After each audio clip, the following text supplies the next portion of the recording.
Chainsaw Man's author is insane by Gigguk. I will hopefully there's no spoilers though, because we don't like spoilers though, but let's check it out. Chainsaw Man is a story about a man who's a chainsaw.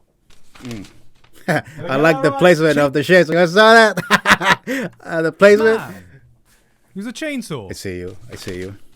Did I get that right? Chainsaw Man is possibly the Perhaps. hottest anticipated IP in anime right now. Recently, it doesn't seem like Shonen Jump can miss when it comes to their titles being guaranteed mega hits. Jujutsu Kaisen, the new kid on the block that everyone seems to talk about. Demon fire. Slayer only broke every sales record imaginable and completely revolutionized Animation anime goes movie crazy. tie-ins forever. Spy Sure. X Family. I think more people in the anime community watched Wholesome. this than took showers, and yet even with that, it feels like there's just as much hype for Chainsaw Man, even though it hasn't even started airing yet. 180,000 people were waiting in the lobby for the new trailer drop. The trailer numbers have got Damn. upwards of 17 million views on YouTube, which a is lot. pretty much unheard of for a new upcoming IP. I mean, these are the kinds of numbers Attack on Titan Final Season is getting, and that's Attack on Titan Final Season. And judging from these trailers alone, this might be Damn. one of the most beautiful things Studio Mappa has Crazy produced. numbers, I mean, though. Oh, just look at this. It's beautiful. When this anime finally drops, it's pretty Hell much yeah. set to take over the anime community and further cement Shonen Jump as the powerhouse of anime and manga. But I'm not here to talk about Chainsaw What's the Man. bud? Oh, yeah? Wait, hold on a second, hold on! I want to wait till the anime starts airing before I tackle this behemoth of a story because I've said this a few times before, but I haven't actually read the Chainsaw Man manga yet. Why? I mean, just look at this. Wouldn't you want to experience this story for the first time via anime if it ends up looking this good? What I have done, though, is read pretty Feel much that. everything else the Feel author has that. done. Tatsuki Fujimoto is one of the hottest names in manga right now, and while Chainsaw Man is busy taking Also, over the this is about like all the other stuff that he's written, right? For sure. world, I wanted good to take then, a that's chance good to then. talk about some of his other works, because No spoilers. after perusing, I fully believe that he might be one of my new favorite manga artists of all time. Reading this guy's yeah? work and seeing his current path in manga, I honestly think we might be witnessing the journey of one of the greatest manga artists of our time. Tell me Yes, more, though. burn this name into your memory, because this guy could well possibly be the new face Bruh. of manga. Everything he's touched, Bruh, without for real? exception, Oh my god, that's crazy. That's crazy. But I mean, we all kind of try some stuff, no? I mean, I know I try a lot of stuff that I haven't recorded any of that though, but because thank God I didn't though, because that would be embarrassing though. But I'm pretty sure we will try to fly sometime or levitate or yeah. is, in my opinion, worth a read. So if you're looking for something to hold you over from that Chainsaw Man hype, this is the perfect place to look. Let's start with Fire Punch. But before we jump in, Fire Punch is a story about a man who punches things with fire. Very straightforward, no? It's the end of the world. The earth has frozen over into an ice age, plunging everyone into a never-ending winter that has pushed life to the edge. Plants won't grow, animals are dead, and humanity is on the brink of extinction. Thankfully, there have been some humans that have been blessed with superpowers and can perform feats of miracle, like our main character Agni, who's been blessed with the ability to regenerate. Under any other Wait, what? His name is Agni? Did I hit that correct? Hold on. brink of extinction. Thankfully, there have been some humans that have been blessed with superpowers and can perform feats of miracle, like our main character Agni, who's Or is it Abney? No, I guess it's Acme, no? Okay. been blessed with the ability to regenerate. Under any other circumstance, this would be so it's his like, opportunity to be a superhero, but in this barren wasteland, Deadpool, there's no? only one way his power can be useful. As an infinite food source. Arm after arm, he painfully severs his limbs for his sister and village to feast upon so they don't starve to death, even though there's little reason for anyone to keep the will to survive and live on this kind of way. This is how Fire Punch opens up its world and introduces you to the story that you're about to experience. Because one day, That's crazy. That's crazy. Wow. Wow.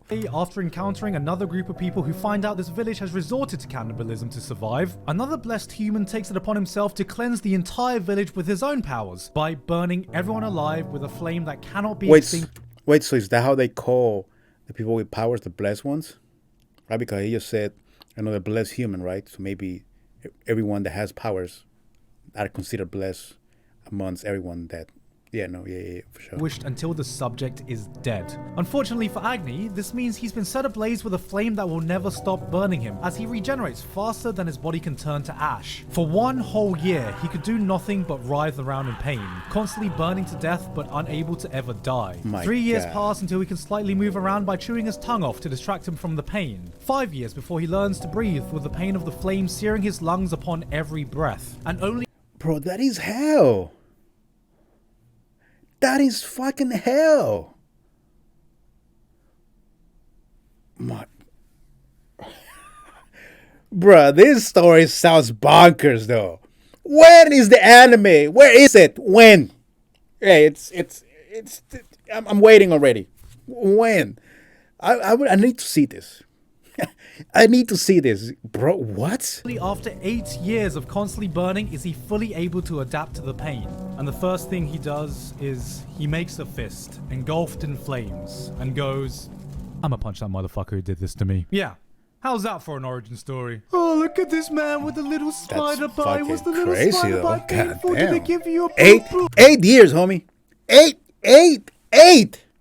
Not one, not a week or 2 or 1 year, 2, 3, 4, 5. 8. Bruh. Oh, that looks like a painful It's the next level, though. Oh, is the widow baby sad because his parents got shot and now he listens to My Chemical Romance? Widow baby, don't be what sad. is this? It's gonna be okay. Fuck that. Is it like How about having your friends and family? Is this like the origin story Olympics? What are we doing here? Burned alive in front of you, only to have your entire existence be in constant searing pain of being scorched to death every moment of your life. Yeah, that's crazy though. Fire Punch takes the superpowered, superhuman stories you know and completely flips it on its head. It reshapes and reframes what you think having superpowers would be like by dropping you into one of the most brutal and unforgiving worlds I've seen in manga. Bro, but that's crazy too though, because he also grows up though. So not only he's healing at the same time as he's burning, but he's also growing up at the same time though. So he does not requires food for fuel then. He could just exist just because, right? Okay. But electric powers? Fantastic. Give me a hammer so I can go around saving the world like Thor, right? Nah, actually, you know what? You can be really useful as a personal battery that people can use to power their homes. Firepower? Brilliant. We're going through an ice age right now, so heat's the one thing humans need. So let's just strap you down so you can become our personal industrial power plant. If you have powers, you're not just a human being, but a natural resource people need to expend in order to survive. And by God, are people going to survive by any means necessary? This is a... But because of that, wouldn't that also means that there will people that will, like, there will be like some some organization, something like that they will get to know about this, and they will be like, bro, we need to eliminate that, you know what I mean? Because it's a natural resource and it's helping people. Obviously, I would think that the natural selection will be that there's like something or someone or people out there that wants this gone, right? Because it's, you know, it's not in their best interest, right? I would think. World without hope, and Fire Punch uses this as a vehicle to dive right into the deep end to showcase some of the worst sides of humanity and the things people will turn to in times of desperation. We've seen stories like this before, but Fujimoto manages to present them in a way that feels fresh and new. It's a dark, deep, introspective story that somehow finds time to make some kick-ass action along the way as well. And even then, he finds his own way to do things. Like, I don't know why in basically every story I've seen with superpowers, there seems to be this unspoken agreement that no more than 2 people will have exactly the same power. And if 2 people in the world do meet with the same power, it's just like, oh, hey, you know, I'm like the token fire guy in the story, so I guess we've got to battle to the death and stuff, okay? Fire Punch says, fuck that, let's have a full-on slaughter fest with a room full of Wolverines who can regenerate and see who comes out on top. People here know what kind of powers exist and have adapted fighting styles that play to the strengths and weaknesses of the powers they go up against. To regenerate. Well, it makes sense, no? It's a brutal world that they live in. The story has to reflect that too, no? Well, I feel like also like this story is like, it's like very I guess realistic, no? Because to the extent that I guess people will go to in order to survive, no? I think that's also, you know, something that he tries to portray in this, no? narrative, body parts can be a resource, a weapon to be used to give you an advantage. Agni gets impaled, fucking chops his own head off midair so he can regenerate faster and get back in the fight, chucks his arm at someone and sets them on fire. Somehow in this world gone mad, Fire Punch still feels like it's steeped in realism. This is how people would fight, act, and live if shit like this actually happened in the real world. This is a story of nihilism. In a desolate world with little reason to wake up and continue living, where can you even... Bro, this panel is fucking insane though. This panel right here is fucking insane though. Begin to find meaning in life? Was there even one to begin with? Is it possible to find hope in a place of hopelessness? It's also a story of a guy who's been set on fire and punches people. It gives you such a unique feeling reading it because there is one big distinguishing trait. But it's crazy though because it's like a natural resource, but he's also a weapon, though, a walking weapon though. I found with Tatsuki Fujimoto's work. It's fucking weird. Within chapter 1, Agni's sister is like, Oni-chan, do you want to repopulate the world with me? And I was like, oh, Fire Punch. I didn't realize this was the kind of fire we were going to be starting with here, but you know. But I mean, are there more people though? I mean, hey, I'm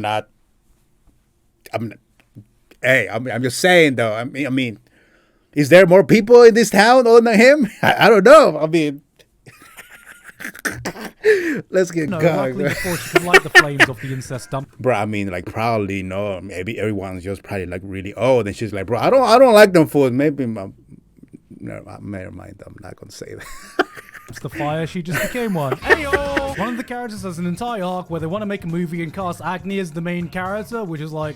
Okay, another person meets a village doctor and he seems like a swell guy. He wants to save all the children and the dogs. Must be a good guy if he cares for dogs. And then out of nowhere, he's just like, so, wanna fuck my dogs? And that's like some...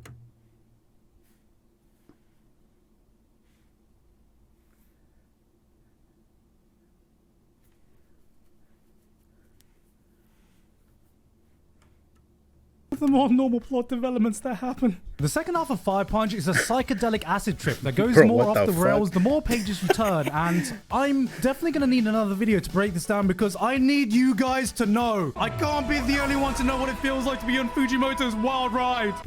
I mean, you know what? To his defense though, I mean, there are some people, some cultures that, they do that stuff. I guess he's just trying to tell that that in this world, but I don't know what I'm saying though. You think you know the direction this story is going to take? You're wrong. Every time you think Agni's going to take one step forward, he takes 2 steps left and levitates up. This is not the kind of series that will make any kind of sense in the traditional way, but if there's one thing I will guarantee, it's that it'll give you an experience like none that you've ever had before. And that's something I feel emanating out of all of this guy's works. But this story though, it looks very cathartic though. You know what I mean? That's how like those panels though it just emanates that feeling though, you know what I mean? He's someone that takes normal convention and drop kicks it out of the atmosphere. Someone who isn't afraid to throw in some batshit insane things into his work, even if he knows the general audience might not understand it. Fire Punch was a melting pot of raw ideas from a talent that had yet been refined. It is far from the perfect manga, but through the unhinged madness, so this was his I could first tell one? that there was something special behind this vision. And I think Fujimoto learned a lot of lessons from this, because his future work would only grow to be more polished while maintaining his unique, insane style. Obviously in Chainsaw Man, but also in his one-shots, namely Look Back and Goodbye Eri.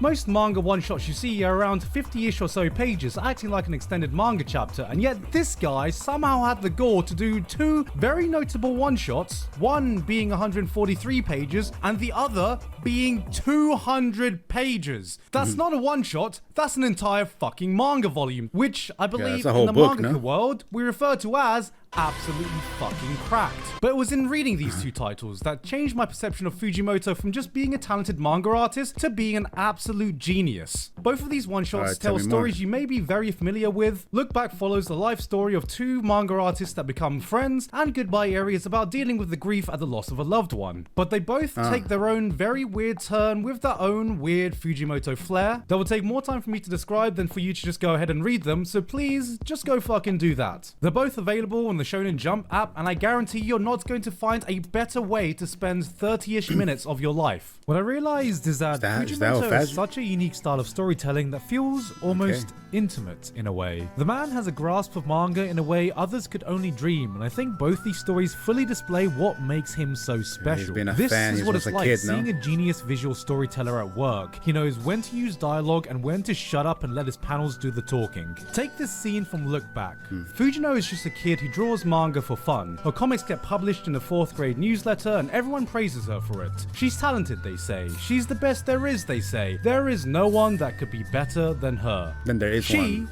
is a manga genius. That is, until one day, another person her age publishes their art in exactly the same newsletter and completely blows hers out the water. Hers looks like an amateur scribble next to this mystery person, and everyone around her makes her know it. So, unwilling to take the L, she practices. Day in, day out, she works to improve her art. Before she knows it, it's years later, and she's looking at her new improved comic next to the same person who's also gotten drastically better in a way that she could never even hope to reach. Convinced there's no way she could ever compete, she gives up on manga. And so time passes, and eventually she reaches graduation age. Her teacher asks to deliver a diploma that belongs to this mysterious rival that she never met. And after reluctantly going along with it, by complete chance, they meet. Turns out her rival was another girl that was a complete shut-in all this time that focused on nothing but art. She finds out that her rival was actually jealous of her and her storytelling skills, and on top of that was even a fan. Fair that she was a After asking fan. for an autograph, the other girl, the rival, the person that in Fujino's mind she could never hope to compete with,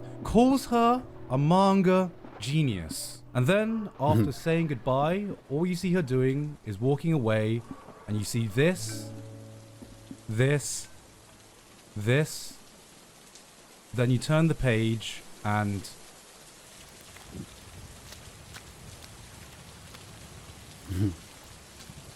Beautiful. Beautiful.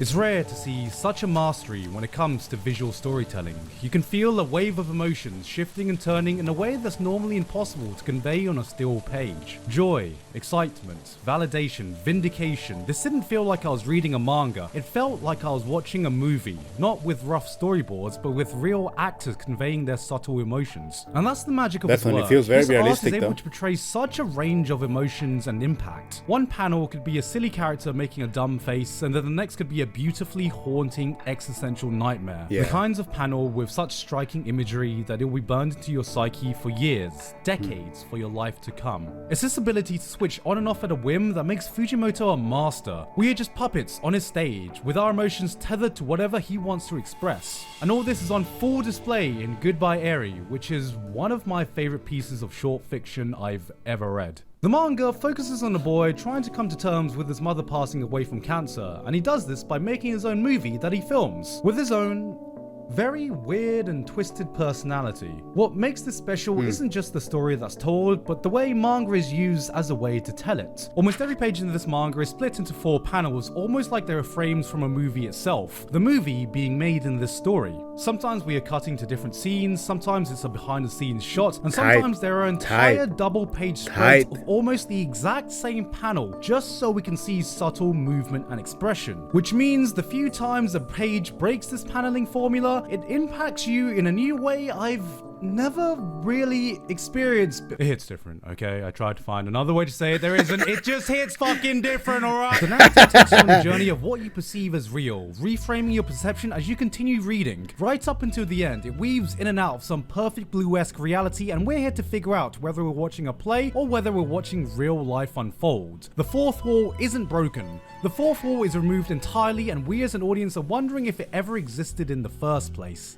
So it feels like there's a lot of point of view within the story, no?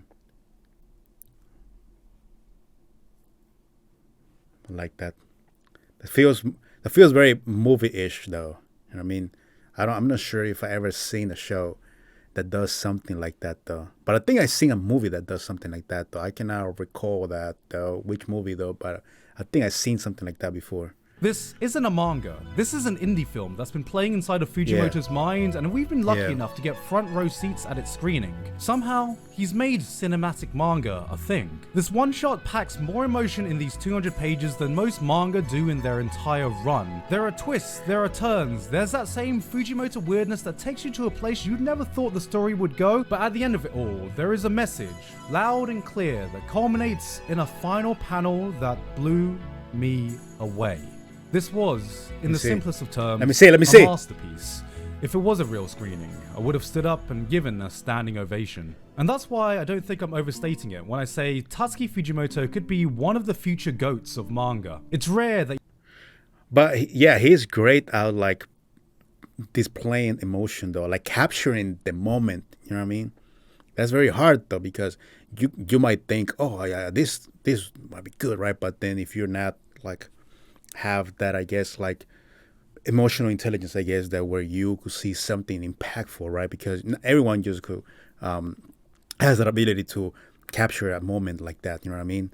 So as far as that goes, yeah, he has that though, you know what I mean? He has that on live. Such a raw talent in any field, and we are just now witnessing the start of his journey. I'm very surprised Chainsaw Man blew up as much as it did. Telling me his work would be something that appeals to mainstream audiences would be about as surprising as telling me that David Lynch is directing the next MCU movie. But at the same time, I'm really glad that it did, because behind all this craziness, behind all the weirdness, behind all the batshit insane ideas, there is a raw desire for expression. You can feel Tatsuki Fujimoto's pure passion for storytelling bleeding out of every single panel he does. Some of it may be pretty out there, but through it, I sense a conviction like no other from someone who's so unwilling to compromise on his vision, even if it means having to stick the middle finger to popular convention. And all this sets the stage for the Chainsaw Man anime to drop, as the wider world can get a glimpse of the face of a new manga juggernaut of our time.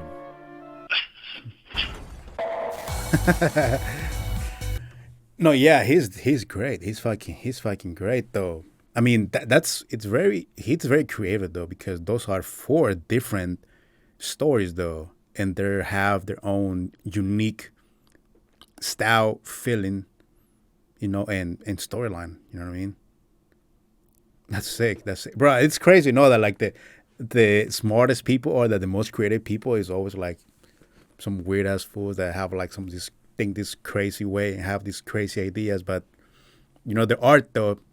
I think that's kind of a thing that all artists have, like, you know, people that's like great, you know, all the greats have something in common, right? Where they're like kind of, you know, something's missing, you know what I mean? Like, you know, they they don't think properly, but I guess that's why they're great at what they do, you know what I mean? Because, you know, they don't think like most of us do, you know, they think outside the box pretty much 24/7. So yeah, well, I need them all those stories though, animated though, you know. Because, you know, I mean, it's cool to read stuff, you know what I mean? But when it's animated, you know, because the whole ambience, the dialogue, the soundtrack, the whole feeling, though, you know, when you see something is way different. Yeah, so of course, you know, when you read stuff, you know, it could hit you too, though. But seeing it, you know, that's just different, though. But yeah, this was cool, though. Good thing that it has no spoilers, though. I thought it was gonna have some spoilers. I was like, bro, what am I gonna see it? But so good though. But yeah, man. Thank you guys for watching. Have a nice day. See you guys.